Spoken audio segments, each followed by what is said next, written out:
Okay, good evening. Hope you're all doing well. Today we're going to be learning Lamed Aleph, Amud Beis, as well as Daf Lamed Beis, not a long blot. Mir Hashem will get to the bottom of Lamed Beis, Amud Beis at the two dots, 5 lines from the bottom. And we're starting about 10 lines down on Lamed Aleph, Amud Beis at the word Itmar. We're going to be discussing the restriction that the Chachamim put into place for beer of Ovdei Kochavim. Itmar. Mipnei ma asru sheichar shel Ovdei Kochavim. Amid Aleph Amid Beis. Why is it that the Chachamim forbade us to drink the beer of Ovdei Kochavim? Rami Bar Chama Amar Rabbi Yitzchak said Mishum Chasnus. Mishum Chasnus is a phraseology that we've heard in other frames of halacha, such as by Bishul Akum as a sample. So, like for those of us who have anyone in our house who's not Jewish, you have to be very careful about Bishul Akum. I have family members who've, not in my immediate core family, but distant relatives who've had to go to their parents and say, look, I know so-and-so has been cooking for us for decades, but I can't eat their food anymore. And discussions, you have to flip out the kalim, these are real shilas. So here, this Mishum Chasnus is about beer. And take a look at an important Rashi. Rashi really does give a lot of color as to what's going on here. Rashi's halfway down. Dibra Maskal Mishum Chasnus, Shalo Yargil Lasos Mishtaos Eitzel Ove Kochavim, that you should not have regular parties with Ovdei Kochavim, V'yitain Einov Bevito, and then start focusing on his daughter. Oh, she's a cute Christian girl. Okay, but maybe we can still. So that's what the Gemara is concerned about. That's answer number one. That's Rami Bar Chama. Rav Nachman Amar Mishum Giluya. He said, no, we have another concern, is that it might have been revealed. We have to figure out what type of revealed are we talking about. Says the Gemara, Giluya Demai. When we say that the beer has been revealed, what type of revelation of the beer are we talking about? Ilema gilui dinizaisa, if you want to say that the beer was revealed when it was being brewed in its vat, the initial container, hops, whatever they added in. Ananami megalinon. We, the Fruma Yidden, we also make beer that way. That can't be the gilui because we're not concerned about that halachically. We already spoke about this in regards to wine, that snakes don't drink from wine in fermentation. They probably also don't drink from beer in this phase as well. The Ela de Chavisa, if you want to say that what we're concerned about is the wine, is that the barrel of beer, not the vat where it was made, but after it's transferred into a barrel, that barrel was left open. Ananami megalinan, we also leave that open, and therefore we're obviously not concerned about snakes. So it can't be that when Rav Nachman says our concern about Sheichar Shel Ovdei Kochavim is Giluya, it's not talking about that. Lo Tzricha, what are we talking about? Be'asra de Matzlumaya, in a place where they're utilizing, literally saving, but where they're utilizing water. And what they would do is they would take water in order to prepare it for the beer, and they would let the water sit out. That's Mayim Megulim. And Afal Pi, that now it's in beer form, we're still concerned about that. Elameata, if your concern is that the waters were set out in advance to prepare for the beer and that it was then revealed, then Yashan Tishtare, then it should be okay if there is a beer that's an older beer. The Amar Rebbe or the Amar Reb Chanina, depending on your gears in the Gemara, Yashan Mutter, wine that's beer that's old is okay. Why? Because Ein Manicho Liyashen. If in fact there was any venom from a snake that was in that beer, it wouldn't be able to age, meaning that the venom ruins the beer. It doesn't progress to stay good beer or to grow into good beer. It ruins it. So therefore, if you have old wine, old beer, then we know that there is no venom in there because otherwise the venom would have ruined it. So that's why it says, Ein manicho liashin, and hechmitz. Here, hechmitz, normally that means turns into vinegar. It's very confusing in this case, but it's not what it means here.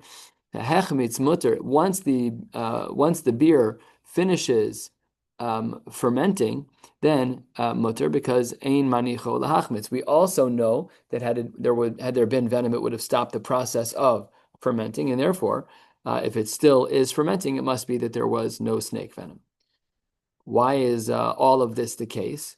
We see over here that we tried to answer up that the gilui was be'asra de matzlumaya. So the Gemara says, well, hold on one second. but I know I can tell you retroactively whether or not there was snake venom in there. So it says the Gemara, Gzera Yashan Atu Chadash. There's a difference between Yashan and Chadash. Yashan technically should be mutter. You're right. Beautiful Marimako. It should be mutter. The problem is that we have a Gzera derabanan of beer that's Yashan, Atu beer that's new. Because by beer that's new, we won't know, we won't be able to tell if the venom had a negative impact on it, and therefore Gzera Yashan Atu Chadash. Almost halfway down on Lamed Aleph Amid Beis, the Gemara says, Rav Papa, Mefikin le abava de chanusa v'shasi. He was makbed that when he would drink this beer of an akum, he would take it to the doorway of the store. He would go outside basically to drink it. Rav Achai maisi le lebeise v'shasi, and he would drink it only at home. He would buy it, but he wouldn't drink it there because obviously, what are they concerned about? Chasnos, right? The tarvaihu mishum chasnos. We see that these Amoraim were acting in a way that was in line with the first approach of our Gemara, that the restriction of Sheikhar shel Ovdei Kochavim was like Rami Bar Chama, in the name of Rabbi Yitzchak, of mishum chasnos. Rav Achai avid harchaka yiserta. The only difference is that Rav Achai did an even greater harchaka, whereas the second approach, which is the shita of, who was it? Rav Papa. No, whereas Rav Papa would only drink it at the door, which granted is a distance, but Rav Achai was more makbid.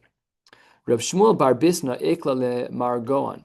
Rav Shmuel Bar Bisna went to the city of Margoan, and Rashi here points out that Margoan was a Jewish city. Look at Rashi, 3/4 of the way down. Dibra Hamaschel le Margoan, Yisrael. It was a Jewish city, but Chashudin Hayu. We were suspect of them. V'lo hayu makpidin al yenam shel ovdei kochavim. They were the kinds of people that were not makpid on stam yenam. It's a little hard for us to imagine. I think most people are really careful with stam yenam. It's like a real isser derabanan. Granted, it feels lower to us because most people are not ovdei kochavim, but nevertheless. In this city of Margon, they were choshesh. So he went there, and Aisu lechamra velo ishti, Aisu lechichra velo ishti. They brought him a bottle of wine. He passed. He said no, thank you. Then they brought him a pitcher of beer, and he said no, thank you. Bishlama mishum shimta. I understand why Rav Shmuel Bar Bisna, when he was in Margon, why he didn't drink the wine. That's because of shimta. Rashi says shimta is chashad yain nesek. Shimta is a chashad. So we're concerned about Yain Nesach. I understand when you go to this city where Jews are chashud on Yain Nesach, I understand why you didn't drink it, Rav Shmuel Bar Bisna. But why didn't you drink the shichra? Shichra mishum mayin.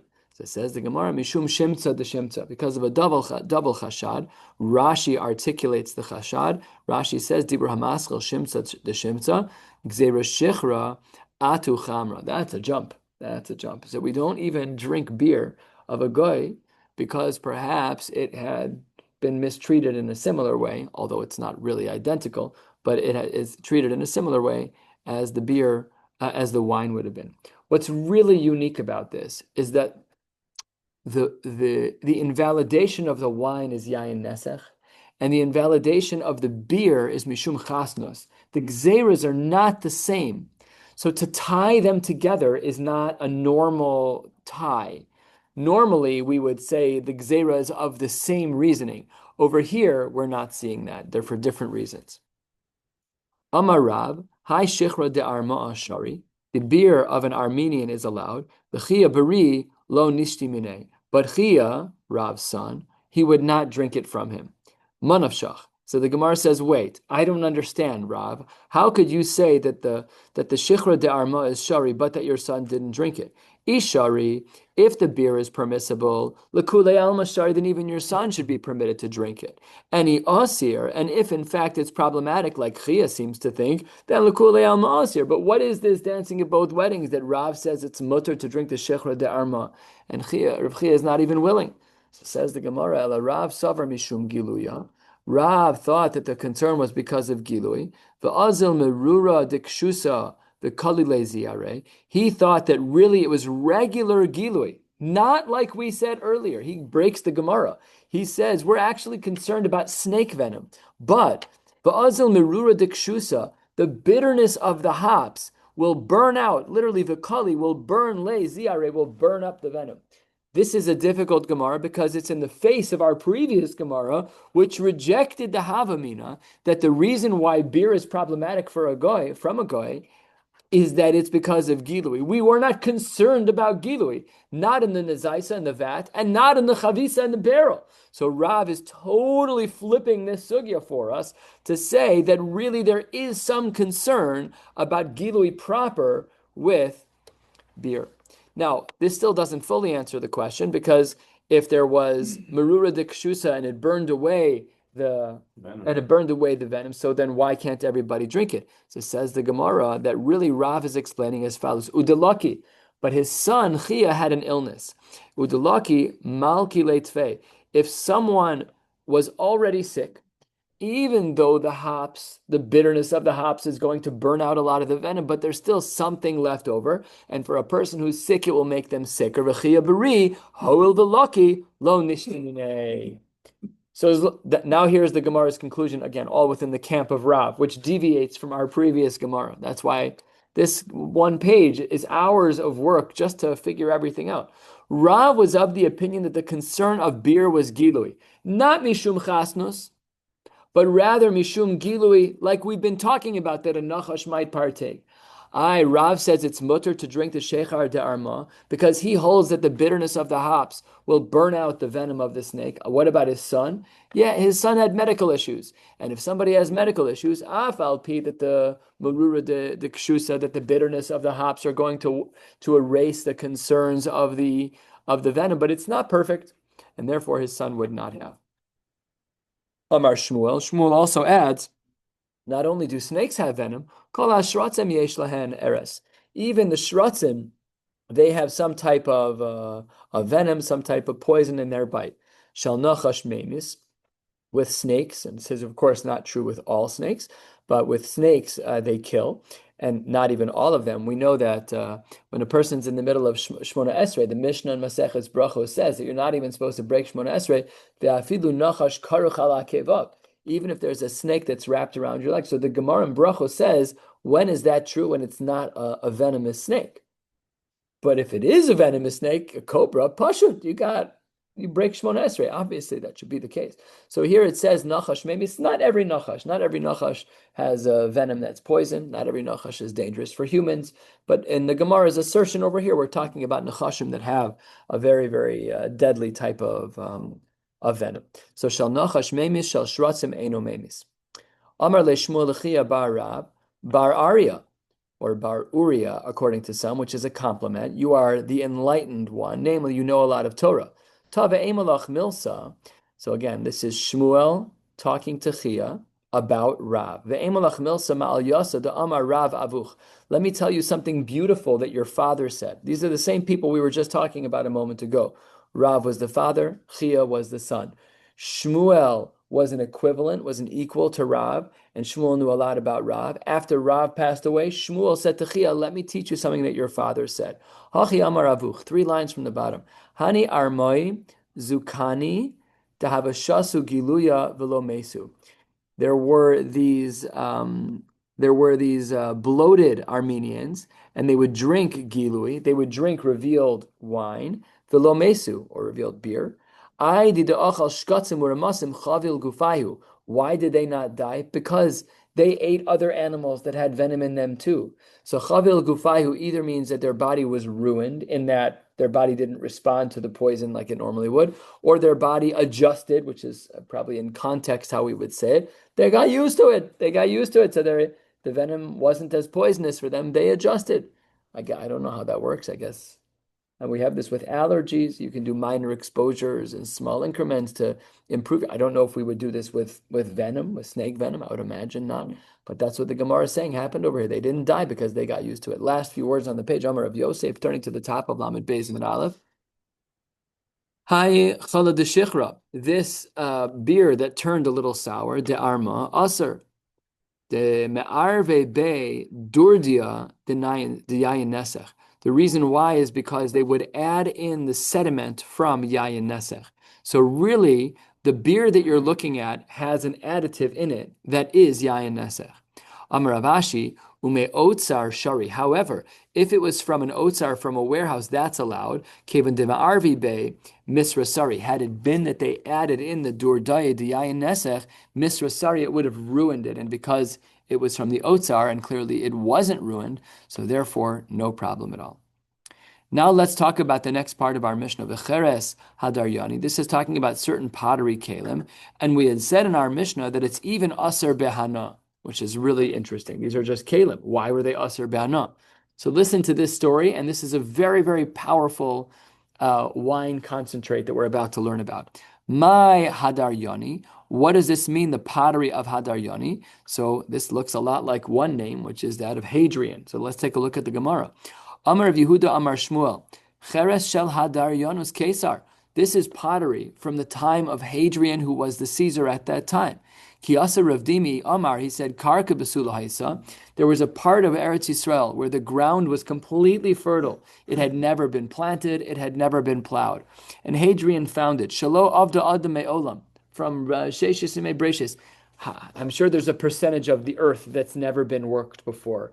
Anything near us has been touched by and large.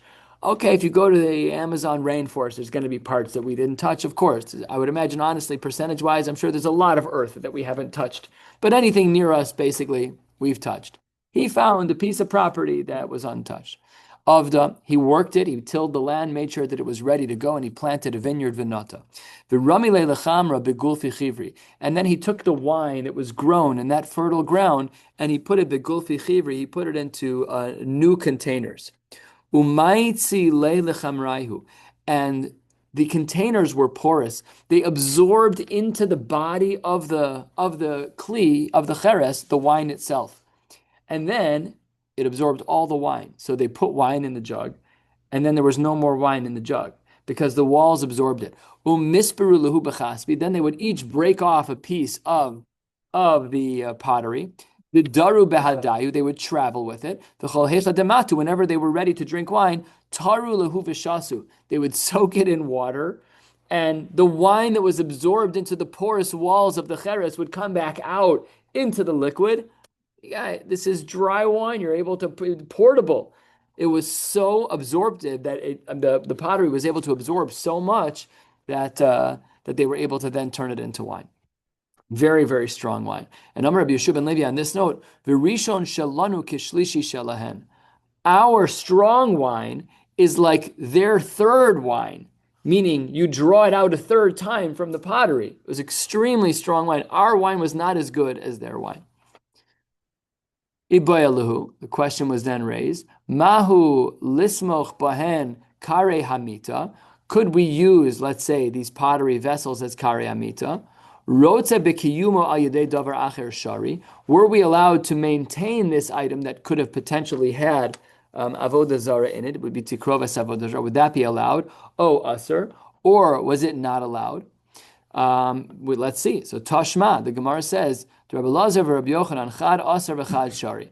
The hilchasa command de asar. Now we're going to ask some questions on these shitas. One says that it's mutter to use something that's tikroves avodah zara because it's al yedei davar acher. It's not for the purpose that it was made, but for another purpose. So meisve, let's ask question number one. Hadardurin says the Gemara is they would bring these are leather containers. Hadardurin v'harukbo, different types of leather containers. Shalov de kochavim. Yain shel Yisrael kanus bahen. If the wine of a yid was put inside those containers, aser b'shesiya umuter be'ana. You could no longer drink from it because it's now been in the container of a goy, but it's muter behana. Hey, Shimon ben Guda. Shimon ben Guda gave testimony. Lifnei beno shel Rabban Gamliel al Rabban Gamliel. He said to his son, Sheshasa mimenu be'ako. He said that Rabban Gamliel actually drank this was in the city of Akko. Velo hodulo. They didn't agree. Seemingly, they didn't agree to the edus of Shimon ben Guda. We'll come back to this line in a minute. Nodos shel ovdei kochavim, the leather bags of ovdei kochavim. Rashbag omer mishum Rabbi Yoshua ben Kfusai aser la'asos mehen shatichin lechamor. You're not even allowed to sit on them as padding for a donkey.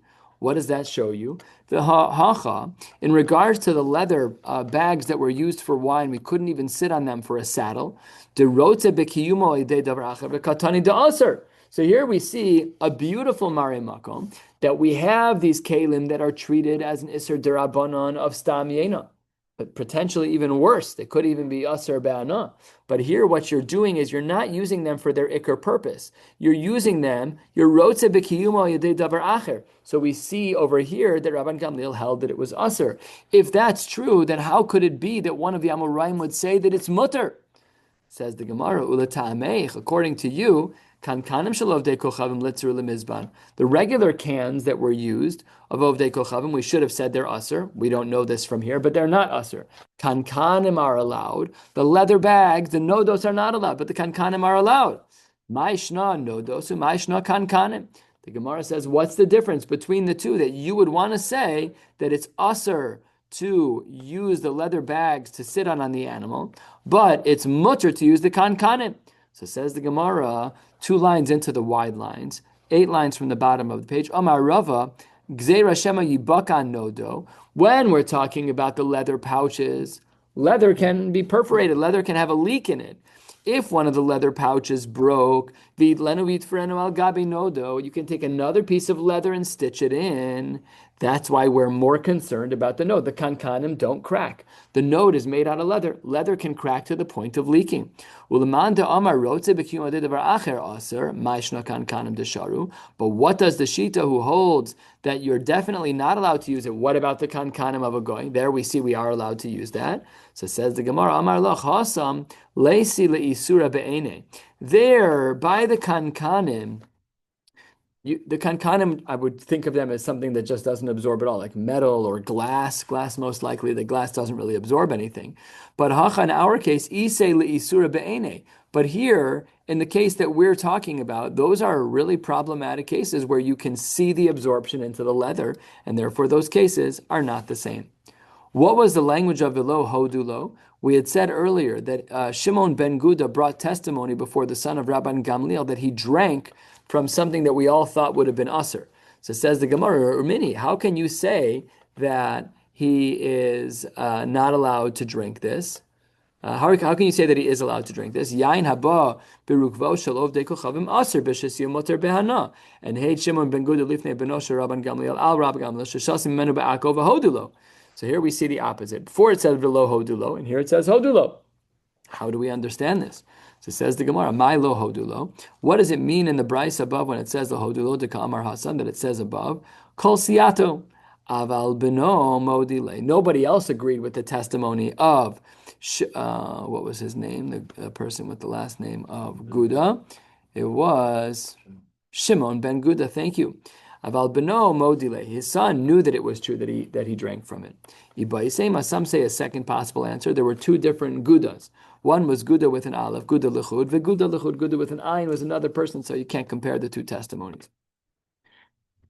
Very well. Next part of the Gemara, we're 2 lines from the bottom. In our Mishnah, we learned a din that it's usher to benefit from the hide of an animal if the Ovdei Kochavim cut a hole in the chest opposite the heart and reached in, this is gross, and reached in and extracted the heart from the body while it was still beating. So says the Gemara, Tanu Rabbanan, Ezehu or Levuv. Which type of the skin is the one that is problematic for where the heart was where the heart was pulled out? Kol shekarua keneged alev. The kadur kamina ruba. It was cut out like a window. That's when it's problematic. Yesh alav korat dam aser. If there was a remnant of blood, that would be, or like a scab of blood. Rashi says that korat dam is gilde balaz, krushta, crust. There was some type of remnant or leftover of blood. So then what does that show you? That cut was made while the animal was still alive. And that's how we know that cut was made in such a way. And therefore, yeshul of koradam, that's going to be usr. But turning to the top of Lamed Beis, Amid Beis, Einal of korat dam, if there is a cut, but there is no evidence of blood, so what does that mean about the cut? That it must have happened posthumously, that the animal was dead already because there's no blood on the skin. You cut an animal after they die, they don't bleed. I mean, significantly after they die. In the immediate phase, they may bleed a little bit. Amar Rav Huna, Lo Shanu, when is this true, our distinction of Korat Dam, that when we see blood on the skin, it's problematic, and when we don't, it isn't? That's only true b'shelo molcho, before the animal was salted. because we know that in our process of malicha, the salt water that we put on animals absorbs blood, excuse me. Aval malcho, if there was salt, then usr, we assume that it's going to be usr ema. The argument would have been that malcho ha'avaraso, the salt removed the blood from the levuv, from the cut, from the kera on the skin opposite the heart, and therefore you're not allowed to. Rashbag Omer, he had said in regards to this cut opposite the heart, Bisman shehakera shelo agul aser mashuch mutter, that when the cut was a circular cut, that allowed him to stick his hand inside the chest cavity, so that's when it's going to be aser. But mashuch, if it was just one cut straight down, so then Rashbag holds that that's not considered levuv, that's not considered the Avodah Zara type of work that they were doing. So Amar Rav Yosef, Amar Rav Yehuda, Amar Shmuel. Rav Yosef, third generation. In the name of Rabbi Yehuda, second generation, name of Shmuel, who's first. So you can see this is a long-standing conversation. This has been going on now for 75 years, this type of dialogue about this topic. What does he say? He paskins. Rabbi Yosef says, Halacha kirashbag. Amar le'abai halacha mechlal depligi.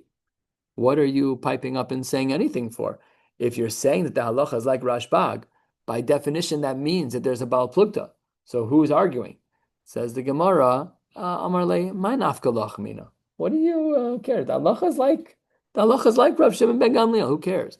Meaning that if it's an ugly cut, it's going to be problematic, and if it's mashuch, then it's not. So Amar le, Gemara Gemor Zimurta Tehei.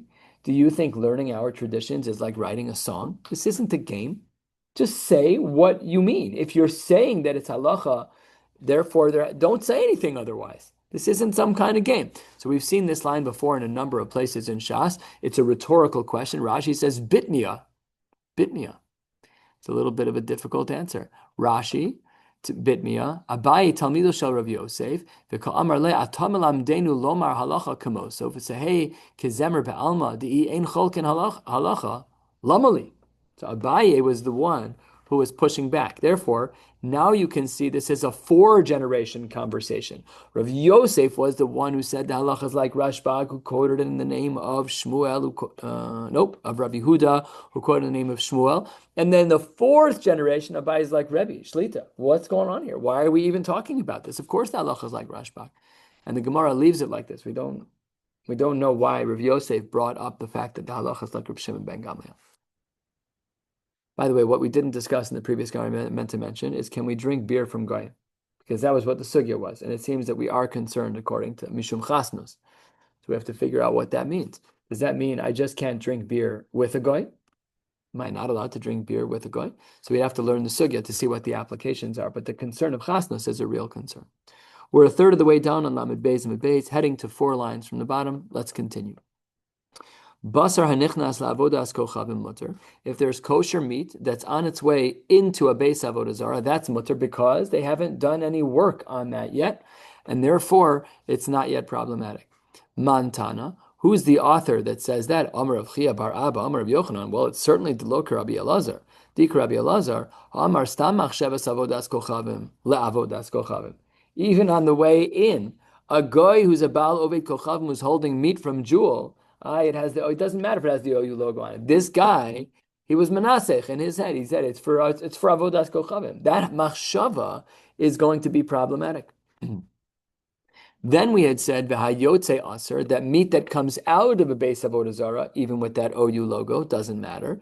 Why is that problematic? Mipnei shu kizivche mesim, because it's like it was brought in an inappropriate way. My timer, because there's no way that the meat is coming out of the base avodah zara without some level of tikrovas avodah zara, of a problematic avodah zara. So says the Gemara money. Who is this like? The fact that we say that there's efshar deleka tikrovas avodas kochavim. Says the Gemara, Rabbi Yehuda ben Beseiri, the Tanya. Rabbi Yehuda ben Beseiri Omer minayin letikrovas avodas kochavim shemetame be'ohel. And remember, we spoke about this. Something that has this high level of tuma, in this case, tikroves avodas kochavim is this level of tuma, it's metame be'ohel, and it causes problems for kohanim. Shne'emar vayitzmadu leval peor vayochlu zivche mesim. And the Gemara makes a comparison. Ma meis metame be'ohel, just like when there's a dead body, and let's say a kohen is in that room, it's metame him or any tahara that's in there. any truma tahora that's there. Af tikroves avodas kochavim. Even when it comes to tikroves avodas kochavim, we have this very, very high level of mitama be'ohel. So this was Rabbi Sandberg's question yesterday. If you have a kohen under the tree, and then you have the meat from a base avodah zara, l'chora the tuma travels and is mitame be'ohel. We'll stop right here at Ha'holchen, and Yirtzeh Hashem tomorrow night we'll pick up with yet another Daf Gemara. Wishing you all a beautiful night.